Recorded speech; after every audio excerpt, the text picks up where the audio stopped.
It's 1:31. We're gonna call the meeting to order.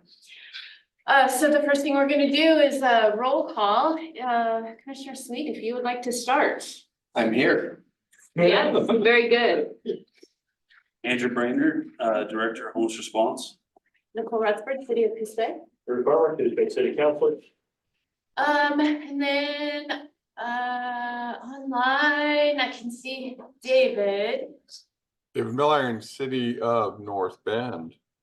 Okay, and it looks like Mayor Engelke is about to join us.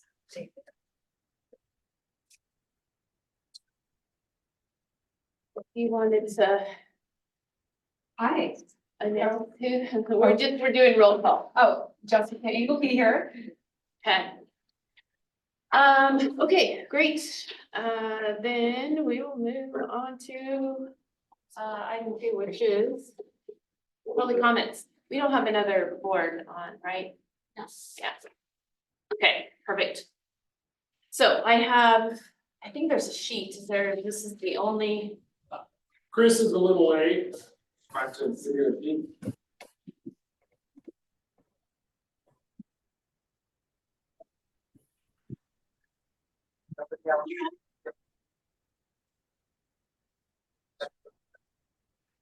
iPhone. Workshopping. Yeah. Okay, so I have to, do we have like a sheet of other people or we're just doing forms? We don't have any. Yeah. So I had Rob Taylor do first, so if you want So to. you just gotta tell me where stuff is. Can I ask who's on the iPhone to mute? There we go. There, thank you. Okay, yes. Rob Taylor from Bandon, Oregon. I was one of the people who showed up for the commissioners meeting when they were voting to create the homeless board, and I was opposed to it. I'm still opposed to it. I really think that the situation at hand could be dealt with on a much different level through the legislature in Salem and through passing laws that actually get government out of the way of building new housing. And one of the things that I think is a problem is that this is becoming an industrial complex, a homeless industrial complex. And I'm willing to bet 5 years from now, 10 years from now, if this committee is still in action, is still doing what you're doing, we're still gonna have the same problem. It's gonna be even worse. And one of the things that I recommend is not giving any more money to places like the Devereaux Center, as long as Tara Johnson is there, and allowing the rules to be broken because those rules are there for a reason. And Tara's a very nice lady. I know Tara. I've had her on a radio show. I've actually interviewed her. But I do not think that what she is doing over there is working at the Devereaux Center. And I recommend not giving them any more money until they start enforcing those rules. And if you talk to the businesses, and I have talked to the businesses, in fact, I had several sponsors over there in the Empire neighborhood. I've worked over there myself. It is not getting any better. People are still behaving badly and there's no consequences for that. They can just go over to the Devereaux Center. They can pick up sleeping bags, they can pick up tarps, they can get food. And I think there should be a consequences for bad action. And we don't have a jail to put people into anymore. We don't have mental facilities for people to go to. So once again, I think this is a fruitless effort, but I'm here because I want to put in my 2 cents because I think that someone should be speaking out against what I see is the complex, homeless industrial complex. And thank you for allowing me the time. Sure, thank you. And then Chris, Councilman, second. First thing I wanted to ask a question about, where can I find this agenda online? Because I went from the county site and saw this meeting on the calendar, but I can't, there's no agenda. So it should be, I mean, maybe we can speak to this, but on the county site, there is a, for lack of a better word, a department that There is, was one for this and it has past agendas. okay. Everyone up to February. Maybe just something to look at. Yeah, no, that's fair. It should sit out there just like all the rest. It should be there just in I'll check on advance. Yeah, I never look at it, so I don't know what's. And then I guess my general comment would kind of echo what Rob said. It's the Devereaux Center situation has not been helpful. it has not been helpful for our community. It's a important endeavor to try and help people with mental health problems and homeless problems. But the current iteration of the Devereaux Center is just not seen as a success in the community by people who live nearby or have their business nearby. So we gotta come up with a better solution. I know that the Devereaux Center itself has rules. They're probably more like goals now, community standards that they would like to live by. I'd be willing to help, do everything I can to help them and the people they serve live by those community standards because I think they're important. So I'm not going to just say I expect that and not do anything to help. So I'm willing to help if I can help in any way. I'd like to. But it needs to be handled first before we pump more money into that organization.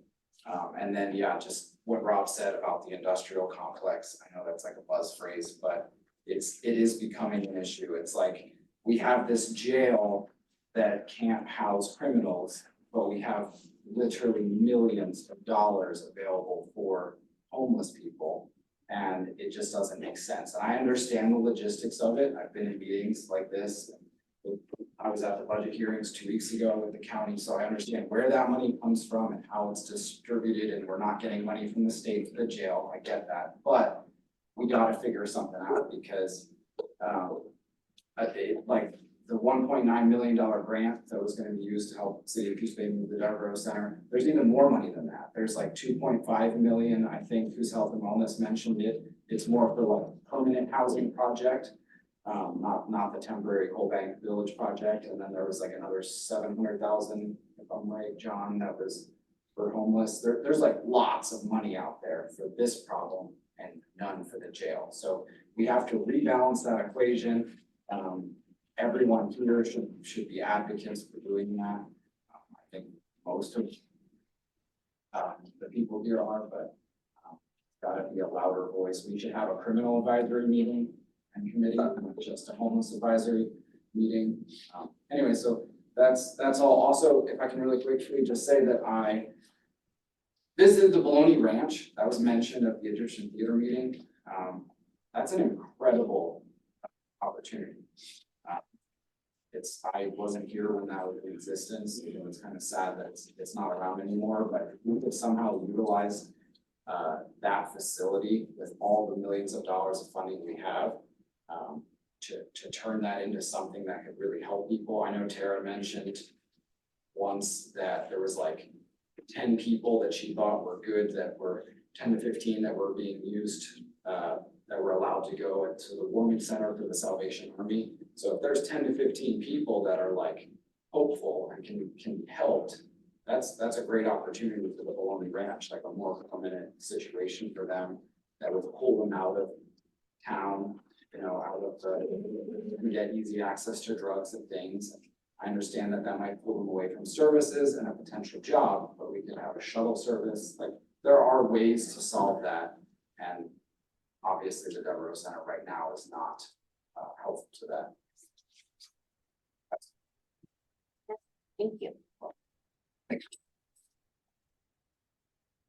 That's great. So ask for public comment, Mr. Moore. That's the two that I'm aware of. Yeah, would you allow a question that I have at this time? I don't want to throw us too far off the agenda, but those are like the common questions that I hear all the time about Shutters Creek and Bologna Ranch and just what like sort of here. An update that we have That's all right. from the county. I was just curious who currently owns them and if they're under contract, they want us, because that's like probably the most common question that I hear is like, what about Bologna Ranch? What about Shutters Creek? I felt like I had heard that Shutters Creek was under contract with the state of Oregon. Is that still correct? I believe the state of Oregon owns it and I don't know the owner, but I believe that it's supposed to be set up as a scientific study space. And I've heard both medical and forestry, and I have not followed that path to know who, but it is Oregon, and I think it's got an intended. Yeah, so it's like not an option on the Yes. table. What Because about, of my work, those two sites, we already thought would bend. They wanted to make a shelter system that was already in an inhabited area just outside of their city limits. And it was directly denied by the governor. They require it be within an urban growth boundary. Okay. So that would be the legislative change needed. That would be your biggest barrier to the Bologna Ranch or to Shutters Creek is the governor will directly shut it down. I can tell you, Sugar Creek, you're never gonna get it back. No, Nice. The other thing I can tell you that the county owned the Bologna Boys Ranch property. It was, the county donated that property originally to the Bologna Boys Ranch. Apparently there was, if they go out of business, the property comes back to the county. And that's precisely what happened when they went out of business. So that happened just several months ago. Thank you. Would the county be willing to donate it again? We don't have too much room for donations, Chris. Thank you. Just a question. I think there's lots of money out there for things like this, and we OHCS did just increase their investment into the land acquisition program funding, so that could be another option for being able to acquire land. Drew, can we look into exactly what that the Bologna's Ranch and or the Shutters Creek, the actual story on what's going on with them? Because I've heard a couple different stories about what's going on with Shutter Creek. So I heard that they had dropped out, no one was taking over Shutter Creek, and then I heard that that is property that can be handed over. You just have to fill something out and send it up to the governor and have the governor send it back. As long as they pass that property on, then I've heard somebody else has taken it over, and then it seems like the Shutter Creek keeps coming up. So that clarification on exactly what is going on with that property would be just nice. I think it would clear up a lot of questions so we could get a definitive answer what's going on with those properties and if they're even accessible or even on the table. Okay, thank you. I can look into Shutters Creek. I should know, but I don't. There's been quite a few it's a proposed uses and changes, and part of it was gonna, it's land, I believe, the government donated to anyway, the federal government, I think, is involved, the state government's involved, and where it is, I don't know, but I'll find out. There's a following HCP that's gonna be coming down on the Elliott Forest. It's a habitat conservation plan. It was one that they just put on our state forest lands where they cut off, I think it was like 50% of our state lands. You need to check into that habitat. It's a different HCP Yeah. from that, and Yes. the whole future of the Elliott seems to be In the air. in the air.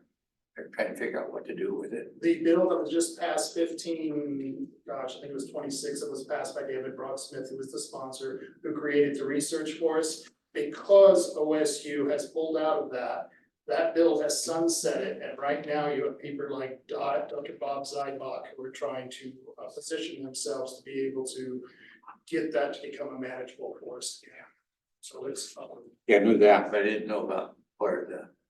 Thank you, John, for looking into that at Commissioner Suite. Because it is such a commonly asked question, it'd be great to direct people to resources like why that's not available or what is the current movement on that? Yeah. Mainly because we don't own it. Yeah.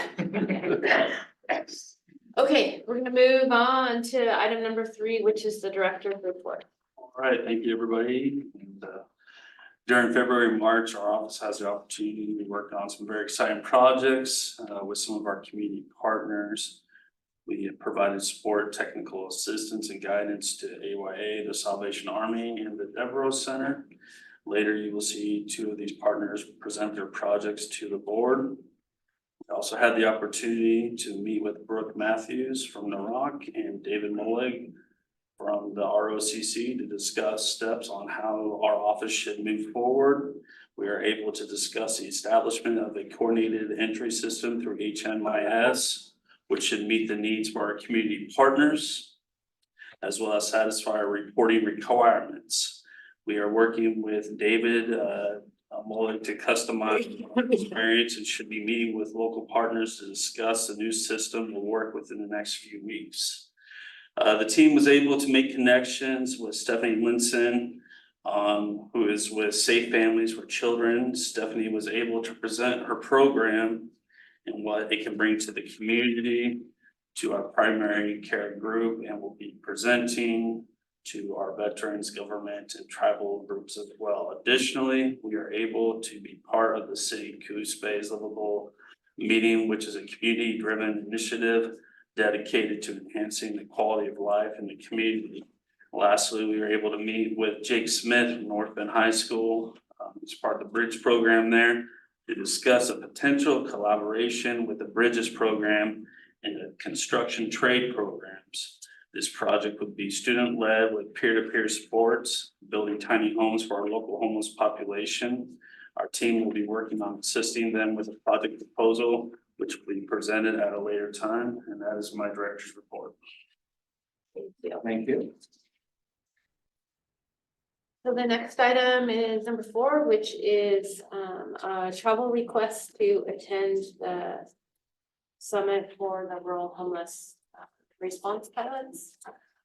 Today is a guidance request for our board to look at. The Polk County Family and Community Outreach Department, in partnership with the League of Oregon Cities, is putting on a full day summit on homelessness. The goal of this summit is to learn from each of the HB4123 sites through sharing and collaboration. This is a great opportunity to learn about successes as well as barriers. The summit will allow us to learn from the communities in our region, as well as share our own community's perspective. Our office would love for our board to at some time authorize to utilize the HB4123 funding for the mileage, premium, and hotel accommodations the night preceding the summit. And that's all I have for that report today. Okay. Are there any questions about? From? I think we're done with that. No discussion items on the agenda? Well, I mean, I'm gonna Oh, give these I'm folks some opportunity if anybody has any I didn't know questions. how you work.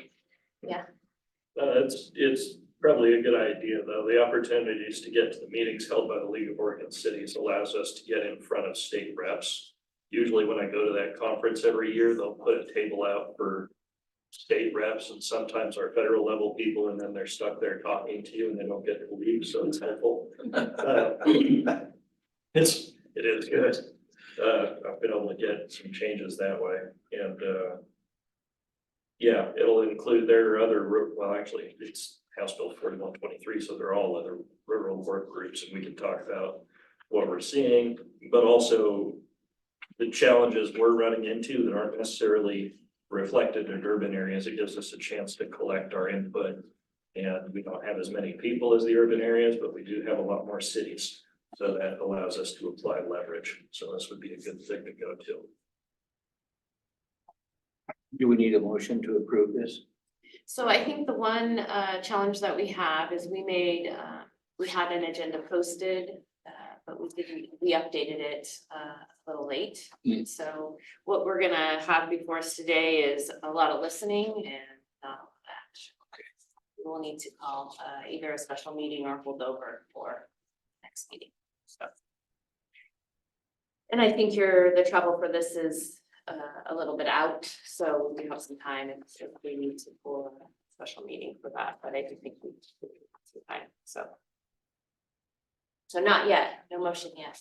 The only recommendation I would make, if possible, to combine, rather than not taking up 3 separate cars.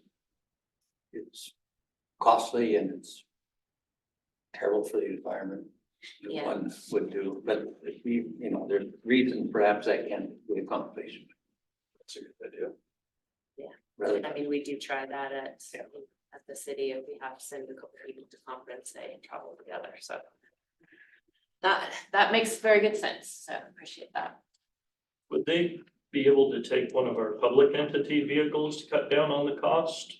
on ours. Okay, just checking. I don't think ours either, we don't establish them as employees through Okay, the city, so you have our driver. I would hear about it at the next insurance. They cost the same. Got it. It all costs. It does, but it's cheaper than 67 cents a mile. I don't know. That's fair. Okay, did you have, Yes, HB 4123 allotted you, was it 1.7 million? 1 million? 1 million. And those funds, are they replenished at any certain time, or do you have to wait until they re-legislate? So those were given in advance, when it was first started, and it's not my understanding that there will be additional funds related to that very specific House bill. So any expenses will just continue to eat out of that. At what time it comes up, because I don't know how much you have left. What happens then? We have to wait for the re-legislation for them to send more money, or is that something you hope that they will do going to these type of meetings? Yeah, so there's a lot of different opportunities. One would be potentially some additional legislation that sees these pilots across the state. There's 8 of them working, and that there's a reason to additionally fund them in a different, a different House bill, whatever that looks like. We also have a grant writer who is looking for ways that would make sense to apply for some grants to keep, the office operational. There is also an opportunity if all the 3 entities, the county and the 2 cities, could come together and keep the office operational. And all 8 of the entities will be working on the same problem, so Andrew, this might be a good opportunity when you're there to ask them how they're going to keep it going and what grants they're pursuing. Yes, sir. So when you do go up there, when you're asking for legislation, I think it's more important than just asking for the money, which is something that I'm sure is going to happen because you want to continue to facilitate this committee. But there are other ways of creating work for our houses, building and construction without asking for money. I mean, you can ask them to loosen up the urban growth boundaries, you can ask them to loosen up the regulations, the permitting fees, the land use restrictions. LCDC, Land Conservation Development Council, is one way that you might recommend that they take some of their thumb off of counties and cities and allow you to use new and innovative ways of using land use in your own cities, and that's something I hope to recommend when you go up there.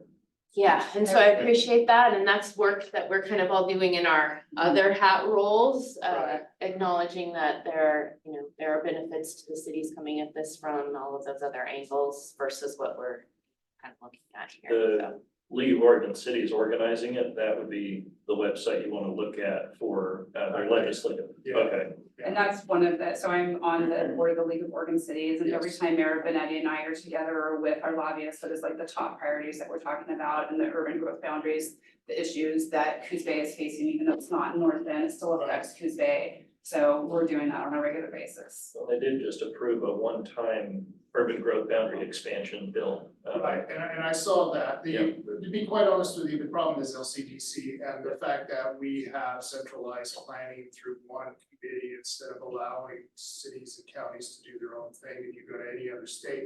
We are the only state in the Yes. nation that has that. Yep. And look at the problem we're dealing with. Only 98% of the state has been developed. That should say a lot right there. Yeah, so appreciate that, but that is taking us off, what we're hoping to get through today, so.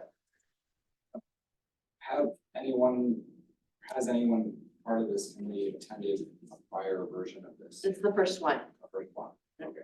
And maybe because we've never attended, we don't know, but do we have any other cities or counties that off the top of your head, buddy, that are successes? Something that I look to look up and see. So there's 8 other pilots, actually the 41, the bill actually identifies those other counties and cities that came together. They're already were lined out in that bill. And they have been operational, so any of them, you can definitely reach out to any of those. Well, I guess. There is a monthly check-in call that they're all doing, and so there have been some shared kind of successes. I think this is like putting them all in the same space at the same time and having those conversations, so. So we don't know any cities or counties offhand that have. Lincoln County, Lincoln County. that's the one I usually hear held is the one that's farthest along is Lincoln. Appreciate it. Okay. So I guess David, I didn't see David, have you had any questions or any input you need? No, okay, Not so far, we're all good. okay. I'm just not watching there well enough to make sure I haven't missed something. And I know we have some 10-minute presentations Yes. coming up, and I don't know if anybody has a hard stop at 1:30. Yeah, so we want to kind of, I have to drive to Gold Beach right after Okay, this, so. all right, so I will Hold my question. Okay, so great. So item number 5 is presentation by the Devereaux Center. So I have to leave in 4 minutes. We have a request that all of you have a copy of for a potential move and expansion project with a new address and requesting funding to purchase the location. And again, because this is, I mean, I didn't ask for executive session, but it is real estate transactions. So I would ask that you keep that portion of it at this moment confidential. Because we have only just begun the negotiation process, but we need to get ahead of the funding potential. We would establish 5 tiny homes on the property, serving 2 people per unit, which would work towards the goal of the 32 long-term rental beds that are needed, as well as a house on the property that would serve 3 to 5.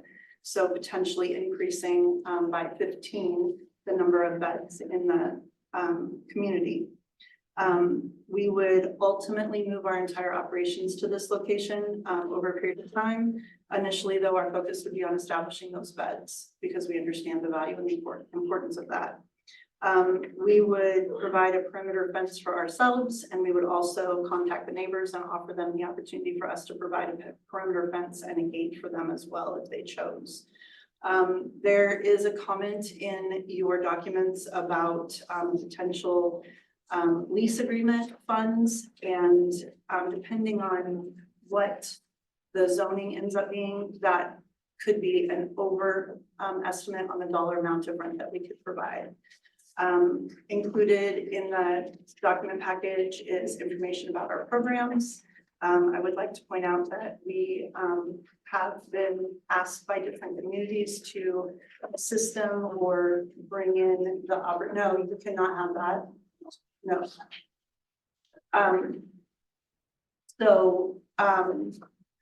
We would, we've added a project in Florence that is already successful. It's the Bridges of Florence program. And we are co-leading that with the Florence Cold Weather Emergency Shelter Group. It's been open since late December, and the city council toured it a few weeks ago, and they were quite impressed with that project. So there's a story of a young lady named Sarah in my documents that talks about that she was homeless. She came to Cold Lake Village. We helped her get a job. She got a car. She was able to move into long-term housing, and she remains in long-term housing and employed. She is only one of many people that we have that are success stories. We serve as a clearinghouse for people in the community who are looking for opportunities. Unfortunately, Mr. Castleman referred to people who are troublemakers in the community. The vast majority of those people that are causing problems for law enforcement are trespassed from our property. They're not the consumers of our service. And he also misstated that the Salvation Army only had 10 people. I said that for the first few times we were open, we only had 10 people because we were working on staffing and training. The second to last, well, we had a 7-day period that the warming center was open. We opened exclusively at the Salvation Army. Our very last time that we've been open, we opened exclusively at the Devereaux Center because it's significantly more work to open at the Salvation Army than it is at the Devereaux Center, especially when we're doing multi-day openings or single-day openings. So any questions, I'm happy to answer them. And you can certainly reach out via email. I have a very, very, very broad draft of a budget because I had less than a week to get information. And so obviously, as all of you know, sometimes getting all of that together takes longer than a week. So anyway, we would eagerly await a response from you. A quick clarifier for the warming center at Salvation Army, that's managed by your staff. Yes, it is So- managed by my staff. Performance of the Salvation Army is still directly tied to your staff. Yes. Mhm. Thank you. Any other questions before I unfortunately have to jet? Your timeline on this? Right now? So we would like to be able to put in an offer as soon as possible because there are other individuals who are also interested in the property. But we would have the house in theory ready for occupancy by July 31st of this year. And then by June 30th of 2025, we would have all 5 tiny homes established and with rental agreements. Ideally, that would happen a lot sooner than that, but that is the grant timeline, so we're giving ourselves space to work through that. And we did our due diligence. There was reference by, I believe, Drew about the governor's rejection of the proposal in Bend because it was without or outside of the urban growth boundary. This property is within the urban growth boundary. It would meet the super siding regulations that the state has established. Full disclosure real quick, I think I know that site, and I think a friend of mine owns it, so I don't get anything from it, but just so people know, I'm pretty sure I know who owns that site. So, any other questions?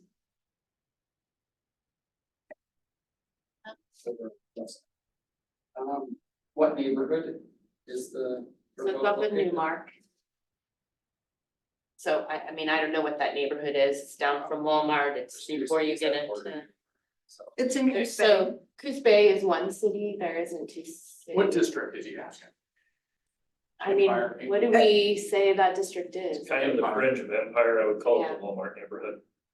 So we're here.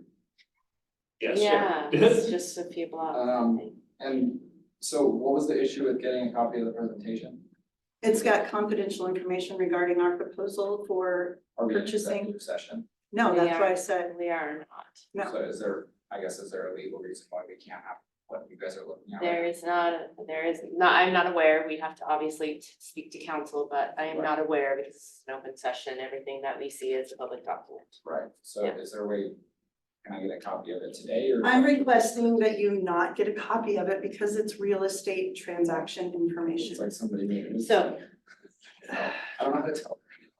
Whoops, and So- then besides that, yeah. And I can appreciate you have more questions, but we have a couple more people, and because we have this concern of time, I would at least like for And the. I was unaware that I was actually making a presentation until yesterday midday, so, and I apologize that I have another appointment that was scheduled. Yeah, no worries, no worries. So item number 6 is AYA presentation. Well, Chris, you can have all my information in the presentation. I don't know if you. I appreciate your transparency. I'm like you already. You can't. I have PowerPoint because otherwise I would squirrel off in 1,000 different directions. Yeah, we can, I can switch what screen to what.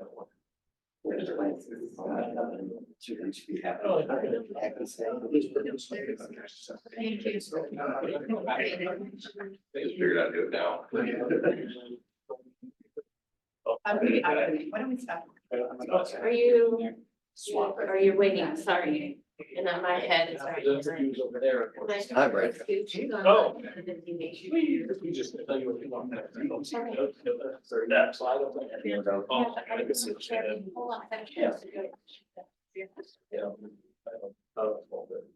Okay, so I'll start here. I'm walking in presenting solutions rather than more questions because I always like to kind of walk. Like solutions. And I'd like to talk about what I am doing, not what I want to do. And if any of my boards online, I'm gonna ask for forgiveness now because I started things already in hopes that everything starts to move smoothly. So yeah, get past this one. Because I am AYA, and for those that don't know what AYA is, consider us youth and families, kind of like the Devereaux Center, but apparently don't know who we are, so it's a good sign in my world. We're housing almost as many as the Devereaux Center right now, but they're homeless youth and families, so obviously people have a little bit more compassion with them. And my goal is to make sure that they never get to the Devereaux Center. Not that the Devereaux Center does not play a role in this. Overview, continuum of care, collaboration, supportive housing initiative, identify the target population, budget's kind of up in the air. Hit it. Next one. Oh, you guys, I just told you how I was, so Communication, collaboration, coordination, that is the key to everything we do at AYA. Next one. Okay, so our strategy is four-pronged. First, embrace the community of continuum of care, which is really the homeless response team, or as I just heard a new word for it, industrialized homeless complex. That was new to me, but it's gonna stick in my brain. And develop an encouraging system of partners between and among providers. The only way we're gonna be efficient at this is everybody working together. Create a system in which the homeless can progress from homelessness to house in steps that prepare them for independent living rather than a singular move. There is no way we're just gonna throw some of these people in a house and it's gonna be successful. It's not that simple. Throwing them up at Shutter Creek, they'll probably eat each other alive. Case management for the homeless in the house. That is something that I feel the plan is not addressing. There is money to house people, but it's not addressing how we're gonna make sure we have continuous support to make sure they are not just simply buying 12 packs and playing video games, that we actually are keeping them productive towards jobs or maybe in some cases disability, maybe Section 8 with HUD. So the case management, I think, is key to this. We are using the formulas that we're proposing, and it's the same HUD calculator. If you're making this much, we will offset your rent by this much. There is no reason to reinvent the wheel. HUD does it. Let's just use their simple, create homeless opportunities by using what they call block lease. For anybody that read the grant that 4123, I can't even name off all the numbers off my head, 5019, and the next one that'll be coming down the road, maybe. Block grants mean, think about this. If you are a lawyer, a doctor, a government agent, well, let's go to the next one. I'm getting ahead of myself. Nope, you went the wrong way. Oh, sorry.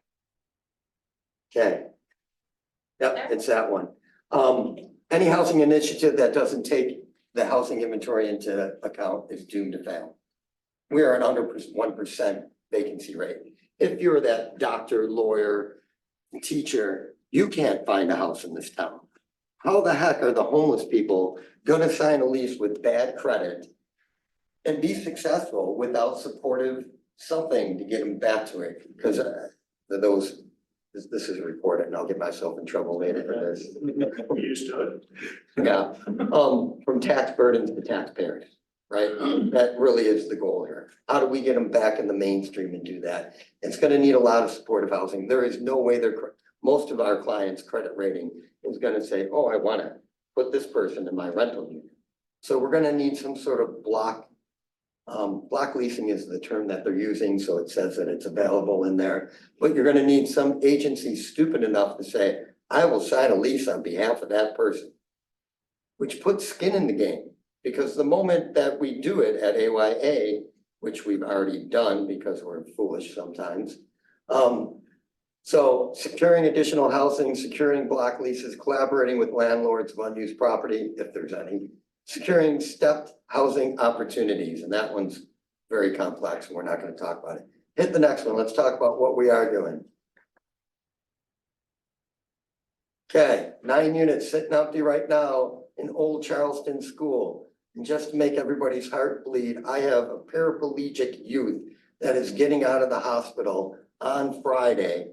And if the county helps me out and gives me an occupancy tag, I will have someplace to put them. Not that I'm putting pressure on the county, because I know you can't make it happen. You better not get involved. I know.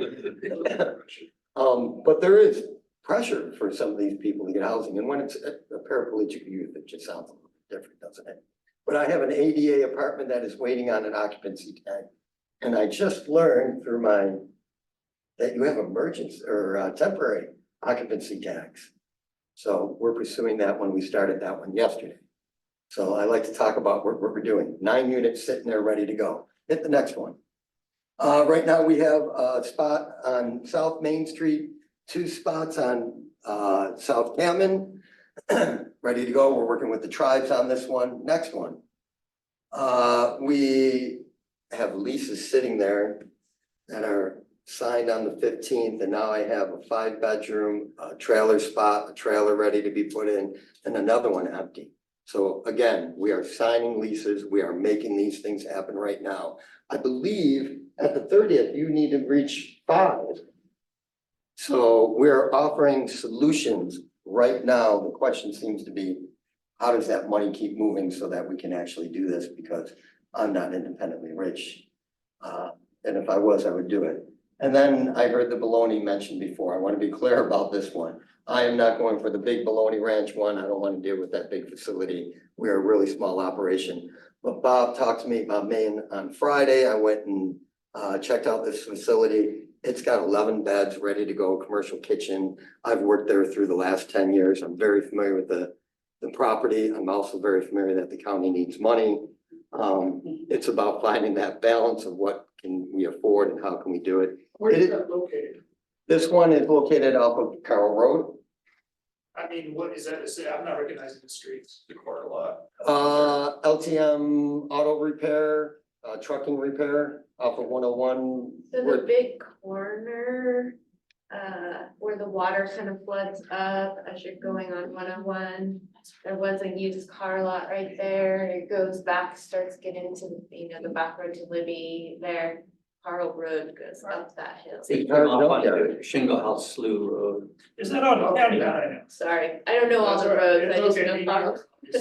Shingle House and the car place Yeah. over by there. And it is a quite large plot of land, and that seems to be why it's gonna be valued at a reasonable, unreasonable. Reasonable to the county, unreasonable to a small operation like mine. But it is an option that we're looking into and trying to figure out how it would fund. It's not perfect for what we do because you don't always have cars. But this could be another facility for youth and family that are trying to be reunited with their kids through DHS and things like that. It could be a much more step program. And we're looking at the ability to do the block leasing through AYA, do leasing with the individuals, and it would be a holding site until we can find them permanent housing somewhere else. In other words, meeting the grant requirements, connecting it with supportive services, working with other agencies until we get them back to the next step. And teaching them a skill, right? I mean, is that part of it? Oh my God, that's the biggest part of it that And doesn't that's seem to the be full talked about. circle, skills so they can be a taxpayer. That, and if you were at another session, I talked about this a lot. We keep talking about the money in the industrial complex. Yes, we need money to make these things happen, but it's only one portion. If we're not teaching them the skills, we're just bound to lose. And when it comes to youth and families, they're a little bit more pliable. They're not set in their ways yet. There's, how many people can we keep from making it to the Devereaux Center? Those are the people we're not including when we talk about some of the derelicts that are out there who are way over teenage age, who've decided to make those decisions. And so, just so you know, we agree with you. Well, Many of us. I gotta be honest, few of my kids have made it to the Devereaux Center, and there is some problems. They're not perfect. Right. But if we step in now, we can make a change. If we ignore it, we're gonna have generational poverty. And some of these people are already in generational poverty. They've been out there for multi-generations. They're not homeless. It's just a way of life at this point. We have to change that direction. And this industrial complex, I'm gonna take full opportunity to make a change if I can. And I don't know if I agree it's right to have an industrial homes complex. That really bothered me in case they haven't noticed. That's okay. It's the terminology. Because I'm feeling I'm part of it, but if you're not part of the solution, I can complain all day long, but I'm gonna be part of the solution. So in my statement, we've never met before. I'm too busy working on solutions to be part of the problem. So I think I've got 1 or 2 more slides there. Identifying the target population, HUD's definition of homeless, I'll give you an odd one. 400 youth are homeless by McKinney-Vento standards right now. 400. I know we talk about the 600 out on the street, but when it comes to youth doubled up with their grandmothers, not with their parents, it's 400. The HUD calculation of income will be used, I said this before, to calculate the offset of money. Putting them in there and paying their rent completely is setting up for failure. It needs to be a step program. We need to calculate why. Sometimes we might need to give them on permanent disability. There is a multi-pronged approach that needs to be done. And then critically unserved and restricted services. suds, sex offenders, all this stuff. My program will not deal with sex offenders. I don't need to tell you that. But there are critical masses that need to be dealt with in another way. I am just one lane on this highway, and my lane is youth and families. You have a one pager from me, that one's nothing. Nothing there. You have a one pager with me, which is asking for $20,000. I know you cannot make any decisions right now today, but I want to, because I'm signing leases already, figure out a mechanic to be able to get the money from this committee so that I can work, well, I think they work better with these guys because I've talked to them almost every day this week. But we need a mechanism to start making this flow and start actually getting people in there because in case you haven't noticed, I'm getting people in there. 50 homeless youth and families, and I can meet that 32 and hit it out of the park pretty damn quick if I'm willing to do stupid things like sign leases for homeless people. And I am willing to do that if I can talk my board into it by saying that we are going to be funded and it's going to at least be back to them. The lawsuits is another story. We'll deal with that one next time. The 11 units might be a longer conversation. How are you getting around the Bend thing? Because it's out on county land, isn't it? It is county property, yes. What do you mean by the Bend thing? When Bend was trying to make it, it might be this is more permanent or temporary transitional housing. Is it transitional? No, we need it into a step program. AYA would assume the lease. We'd make leases with people in the building. Okay. According to the requirements, they have to have kitchens, private bathrooms, their own bedrooms and whatnot. It can be within that facility. The Bend thing was more of a camping. If they've got to sign a lease, that works. Yep, Okay. it's signing the lease and David, you're still there, right? He is. David has already checked this out with state. They've responded to us. And because we are with the goal of getting him to another permanent place, they were willing to sign off. Am I back, David? Yeah, and of course, I would run any of the fine details past a TA. So just so you know, Scott, I sent you 2 emails during this session so that you and the team can get with our TA advisor at OHCS, run the final things. Once they have an email confirmation that you got a green light, then I would say come back and do the money ask. I think that we should engage OCHS to make sure that we have a sort of TA sign off because a lot of things are getting lost in translation or caught up in contractual interpretations. And so that's what the TA is there for. And so we'll go that route. And then I just sent a similar email to Andrew on the same thing with Tara's presentation. I think that they should go through a TA process to find out whether or not proposals actually even match before they come back for any request for funds. So just to be clear, we are not asking for money to buy baloney at this point. We're just asking for money for the people that we are housing or can house. And whether we go backwards seems to be kind of still up in the air, but the quicker that we get something in place, particularly because I have units sitting there that can be filled right now. So something in place saying that, yes, we're moving forward. These will meet your requirements at the state level. Because if I'm not mistaken, our governor has already taken this money back from people. Correct. Yeah. So I believe I'm at a point that I can say you can meet your contractual obligations of 5 people right now, if you get me something in writing and we move forward. Prevention is better. Madam Chair, I have some questions for Scott, but would you rather we hold them because I know Yeah, Got I it, mean, I'm sure. not sure what, I don't- you've got to go. we're eating so- in your time but I do want to go back at some comments. But You guys are fine, they'll have to wait for me anyway, so you guys can. finish Is it up. okay then? Yep. Okay, all right, thank you. So I have had the chance to tour the facilities out there and see firsthand, and Councilor Farmer was out there as well. I know several of you were able to tour it. And I like applaud you so much because this is exactly what we need, like the full circle of seeing, so that we're not, it's not generational poverty, right? We're already there in many of these cases. And I love it that, as I put my business instructor hat on, that we're giving people a skill to go out there and contribute. I also understand mental health and that there are going to be people who will not be able to work what we would think is a normal 40-hour work week or whatever that looks like. And so that's why it's complicated and we have to address all the needs. But this is a huge piece of the puzzle. So thank you so much for the work that you're doing with all of this.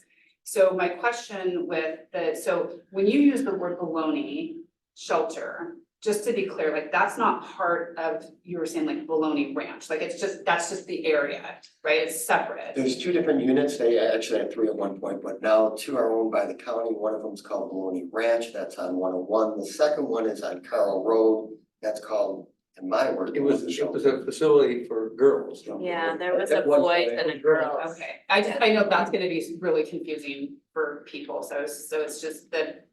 It is Baloney girls. Yeah, I remember the girls, okay, the Baloney girls. not to be confused with the Rio Johnson, which was another house at a different time. Yeah. But it's an 11-unit building that has a commercial kitchen, that has the beds in it, that is, I toured it on Friday. And it sounds like, so some of the next steps is for Mr. Terhart to have some technical assistance to see if it fits within, because is it, where you're saying it is it outside the GGB? Yes, so I mean, the other thing we would have to contemplate here, like though that doesn't maybe meet a city requirement, it could be meeting a county requirement as far as their, ordinances and things that they want to be following, so. And I gotta be clear, because I've read a lot of it, and if it can back me up, or anyone else who's read that, the money you have does not purchase buildings. It's really tough to kind of pull and yank at that one. I'm not looking for money to purchase buildings, but if I know I'm at least filling beds, I can probably talk my board into saying we can do something crazy like purchase the buildings, and then at least we know we have some funding for a year. Figure out how to get it off the ground. So we have to be creative, I think is what I'm saying. We can't just say, hey, give me $1 million. It'll be wonderful. We have to be creative with the funding, use multiple. I'm not looking for the funding. It wouldn't necessarily meet our, kind of when we think about what we're looking for within our city bounds, but. I mean, when we think about globally, what we're trying to do here, some of those have to be, I obviously support it. I tell people when I'm in the supported employment side, the more Scott does now, the less I have to do later. Someday I can hopefully be unemployed. So. Hey guys, can I mention something before I have to jump off here? So my name's Sean, I'm the lead here for Adapt Integrated Healthcare, and we do mainly outreach to try to meet people where they're at. And I hadn't had the chance, I know Mr. Cooper, but I had never really had to work with him because I interact with very limited amount of youth, but lately it seems to me that there's more youth that I'm running into in really bad situations. And so I ended up having to work with Mr. Cooper here this week.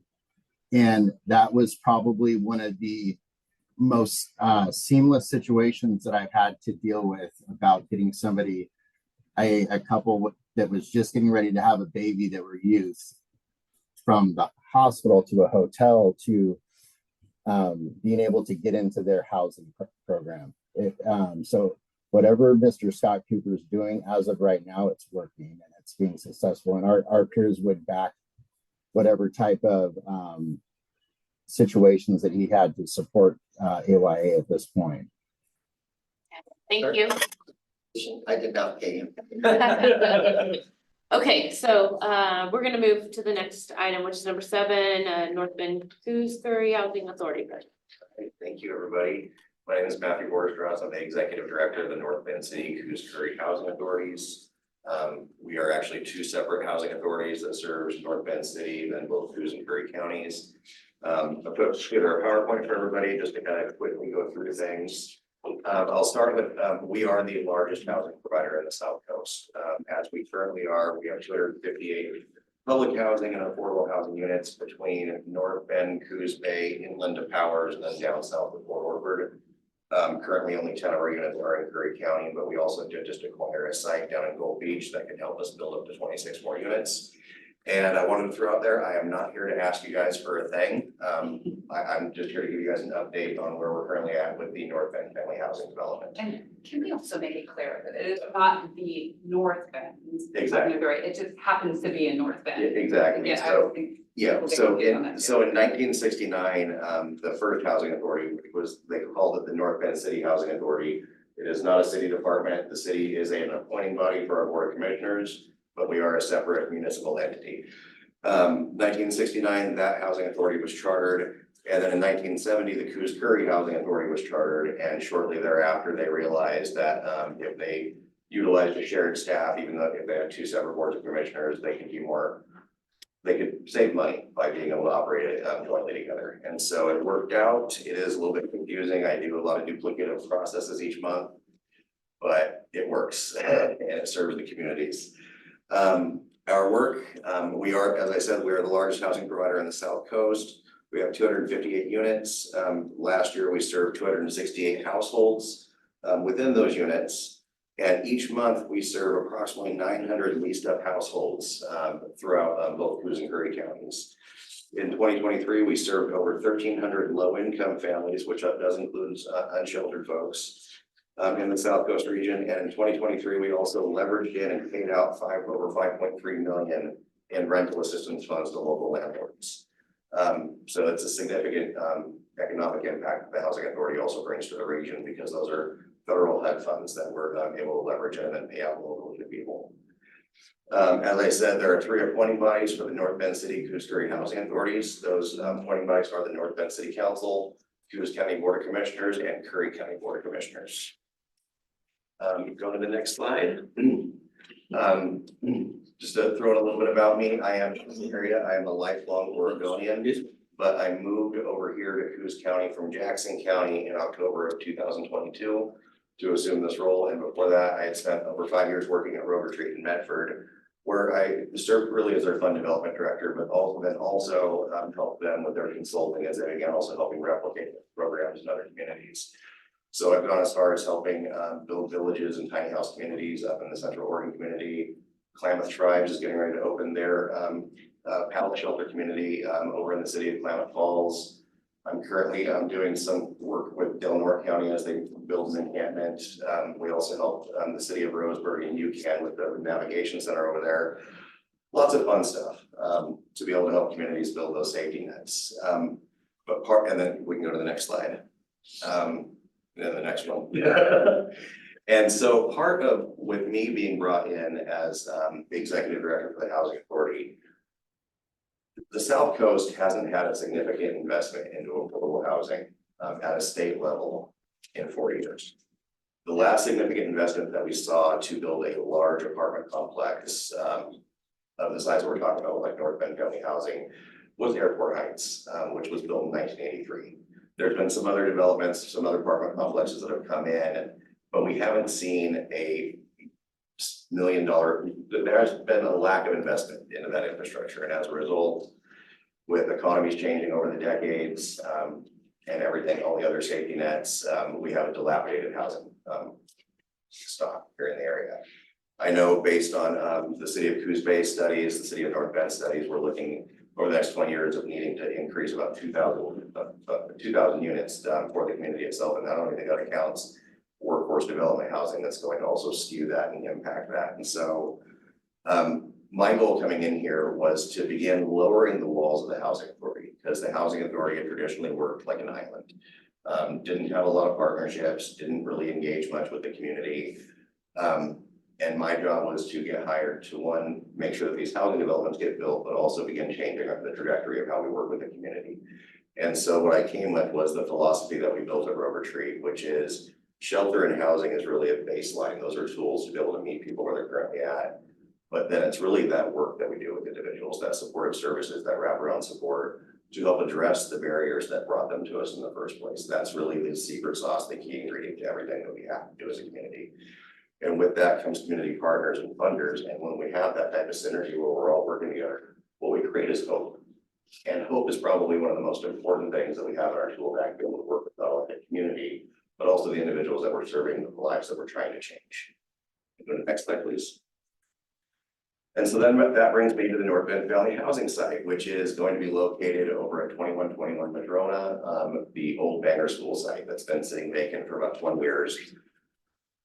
This project will bring up somewhere between 150 to 180 new affordable housing units into the Southwest region. This will be the first major development in the area for affordable housing in about 40 years. The site itself, if you look there, that will be the way that it's laid out. We'll have 4 modular buildings that units will be placed into. The Broadway side, the bottom level there, will have bottom space commercial. We will not be allowing retail stores to come in. What we're going to be doing is that will be service provider space. The units themselves, the project will be multi-use, so it'll be multi-generational. We'll have affordable housing, but we're also going to have 20 set-aside units in there specifically for Coos Health and Wellness clients that are also coming out of shelter beds. You had mentioned the 2.5 million. We have an MOU with the county to utilize that 2.5 million to help us build this apartment complex. All of it or some of it? It's for the full 2.5 for that piece of it. But So, the project's more than 2.5. yeah, the project is about 41 million. Yeah, that is expensive. Is that that's a done deal? It's an MOU that we signed a year ago, What's that one?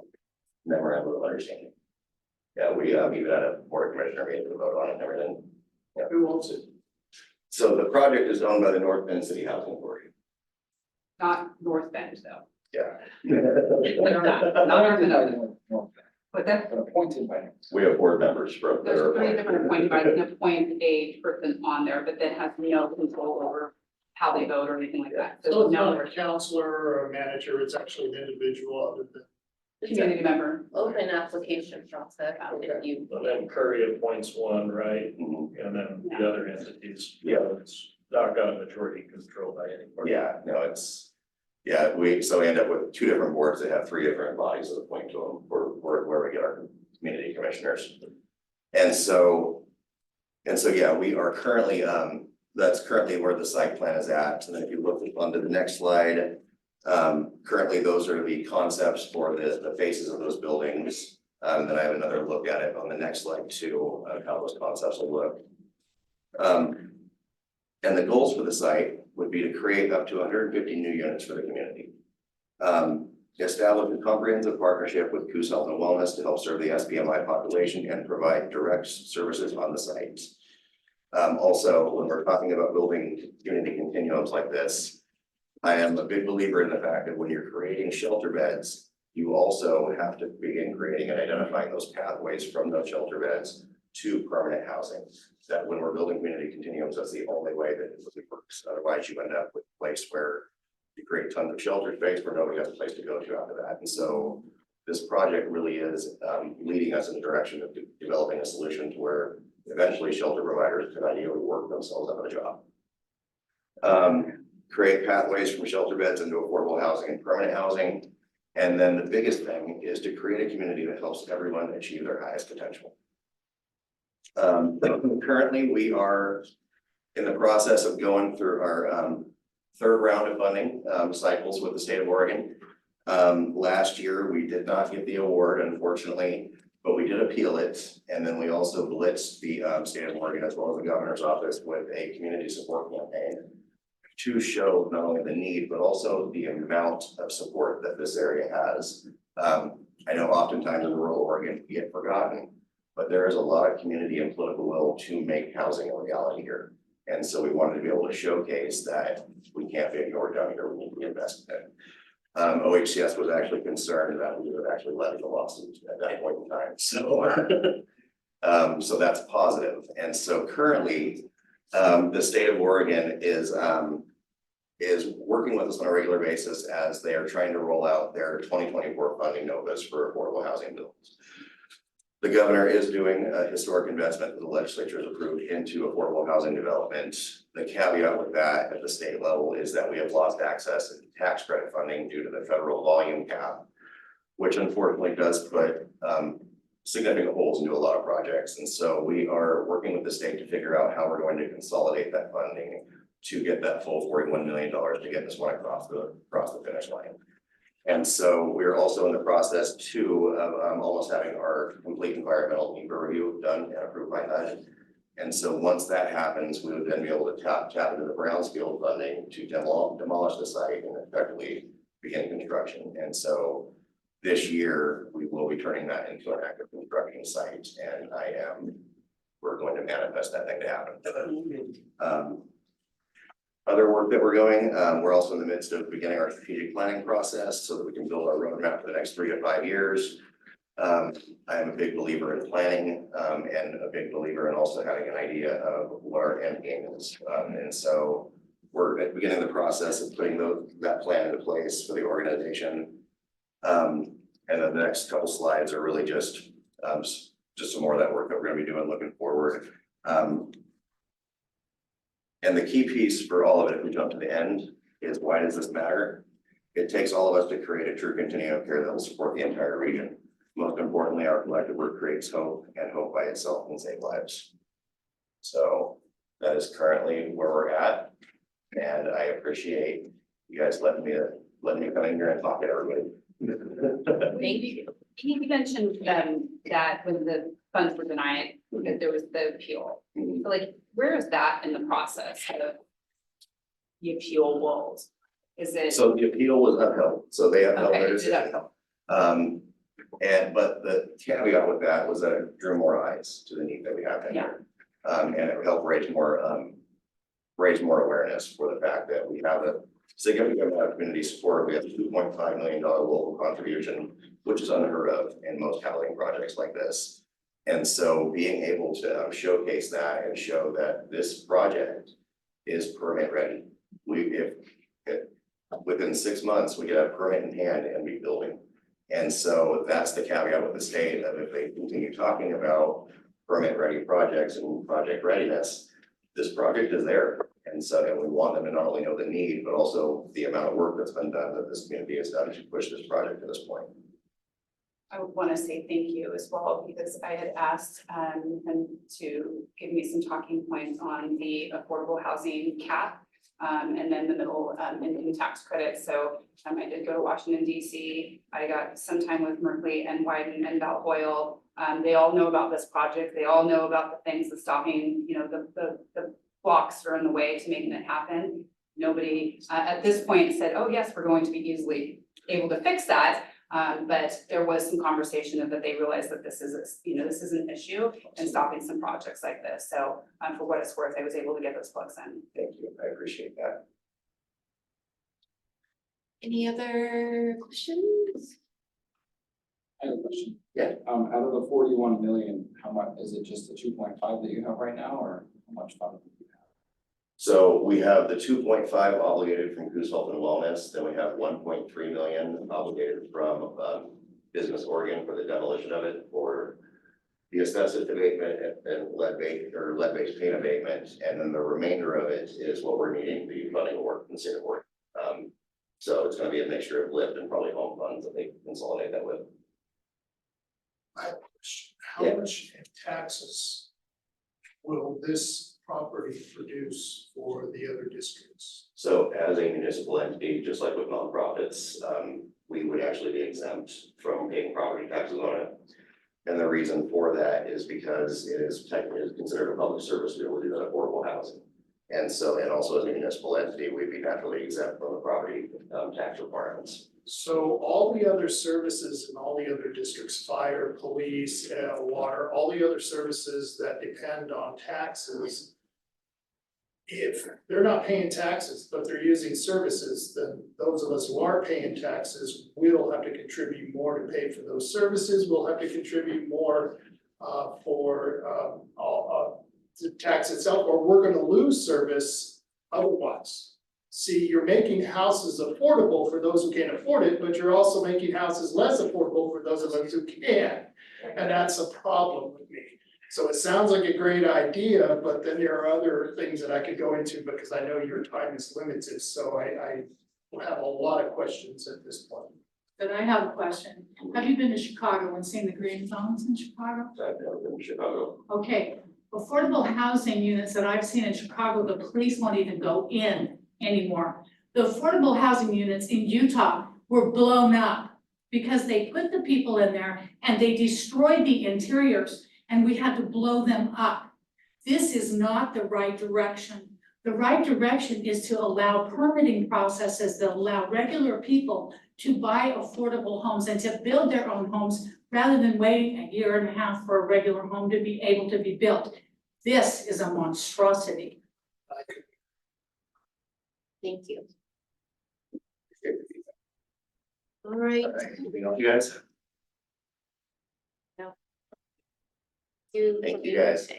Thank you for providing the forms, those was very helpful. You're welcome. So we're gonna move on to item number 8, which is the homeless advisory board comments, and then like, there's a little subsection in there related to this specific meeting time being a conflict as we move into the next several months for the rest of the year, essentially for one of our members. So just opening that up for potentially we could move this, I think, to 3:30 on this, using the same kind of date in the month, which would not be a conflict then.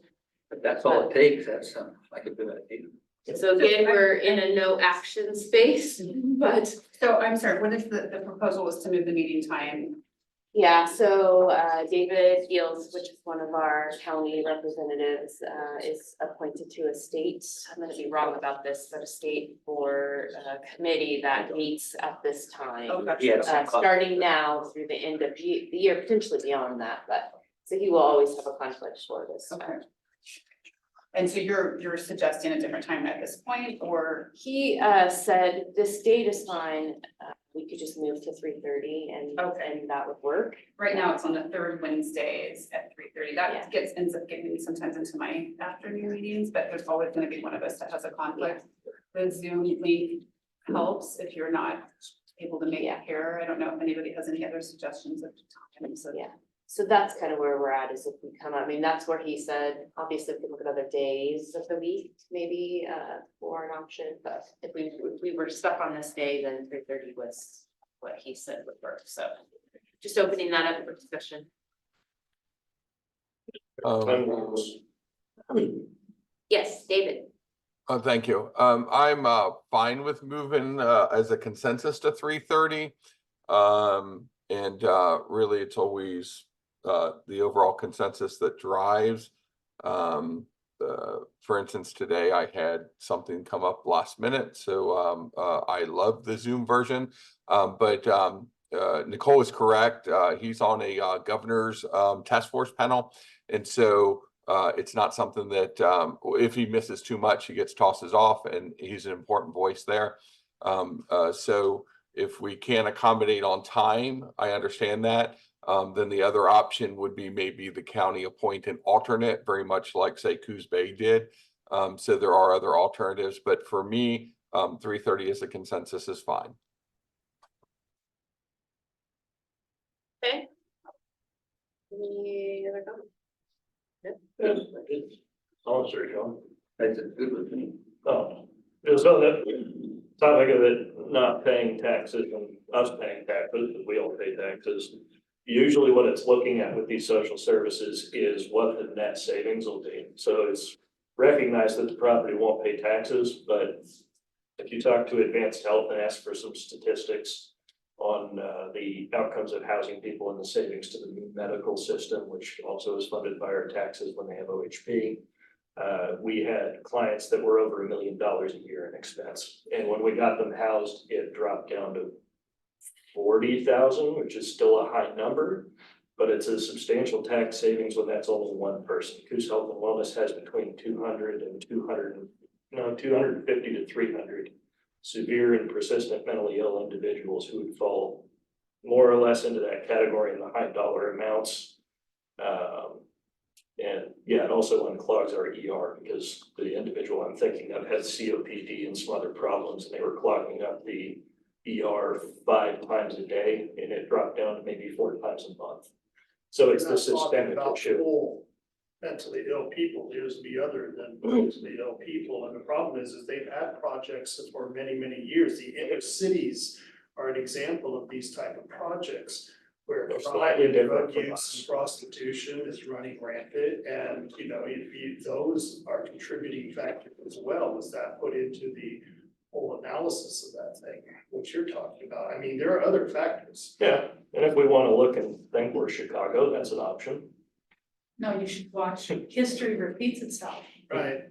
I suppose I'm If you taking do us off something that's kilter. stupid, Yeah. but yeah, you're probably gonna get the I same. think Ron and result. Diana make a good point that yes, we do need to do something. We can't have people living outdoors and kids without a place to put their head down. Yeah. But we also have to look at the underlying causes. Yeah. We too often concentrate our efforts on treating the, what's the word for it? I'm thinking of? Symptoms The instead of the symptoms cause. rather than the underlying causes. And we do need jobs. Yeah. And it That's doesn't what- make, like and what it doesn't this make gentleman is sense. doing. Pardon me? What this gentleman is doing is, Yeah. seems to be 100% prevention. And it does not Not a make, problem, build a concept, build a complete compound, you're gonna have massive problems. any rate, I think we need to continue to work for a better economy. We don't make that, we need to continue to work for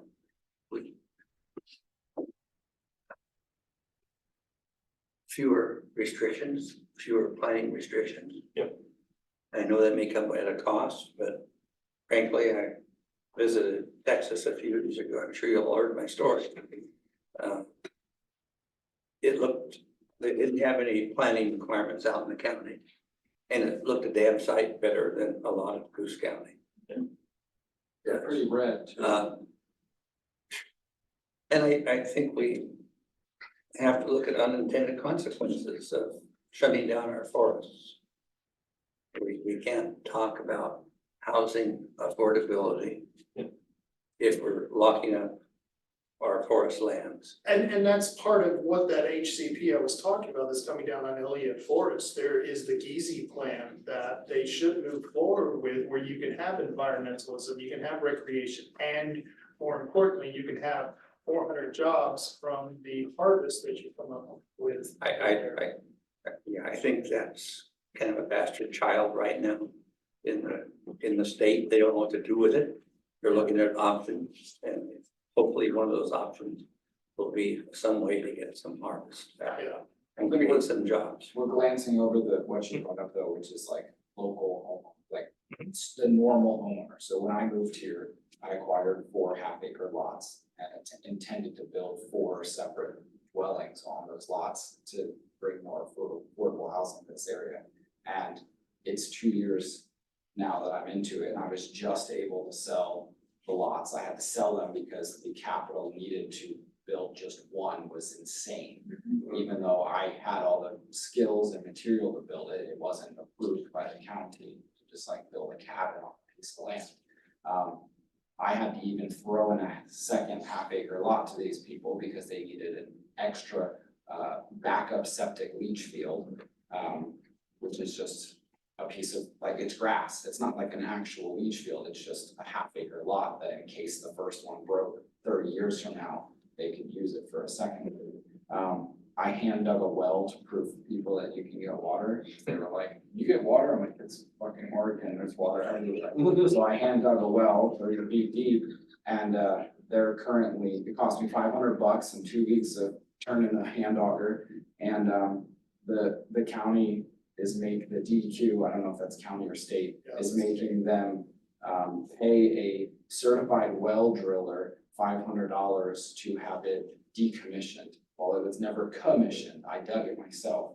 I mean, it's just like, You're right, it's crazy. There's an example, we have to continue removing impediments to. Like that, like, I don't have help from the But I don't state. disagree with that either, but if we're I don't wanna wait another 47 years for some kind of political change, because Oregon is 47 years out from the last time it had a different party in office.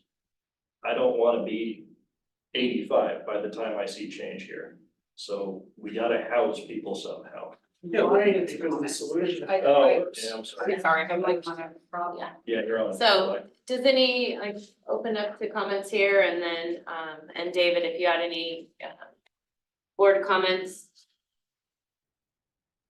I just want to reiterate, we heard 2 presentations today, one from the Devereaux Center, one from Alternative Youth Activities. And so I sent follow-up emails. What I would ask that the director and his staff make sure that the technical advisors, the TAs with OCHS, vets, those proposals, in advance, as fiscal agent. North Bend is the fiscal agent. And so, we're leaning on OCHS and the technical assistance advisors, because as I mentioned, there's, a lot of expertise and, contractual language. And so those advisors are there to vet projects, make sure that, everything that everyone is proposing to us, we are advisory members, we're not experts.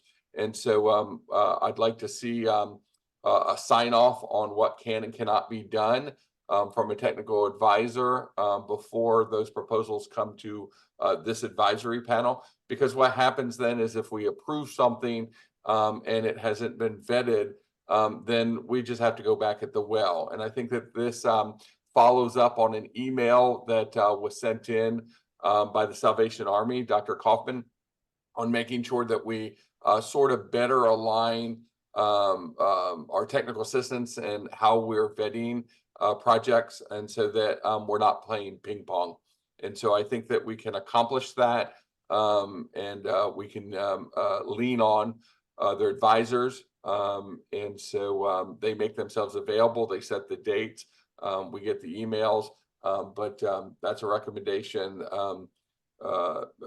that, we make sure that our staff is doing that, because when it comes back to the city of North Bend as the fiscal, agent, I would expect that, our council knows that, the state is, on board, and we're not going to be in a liability situation.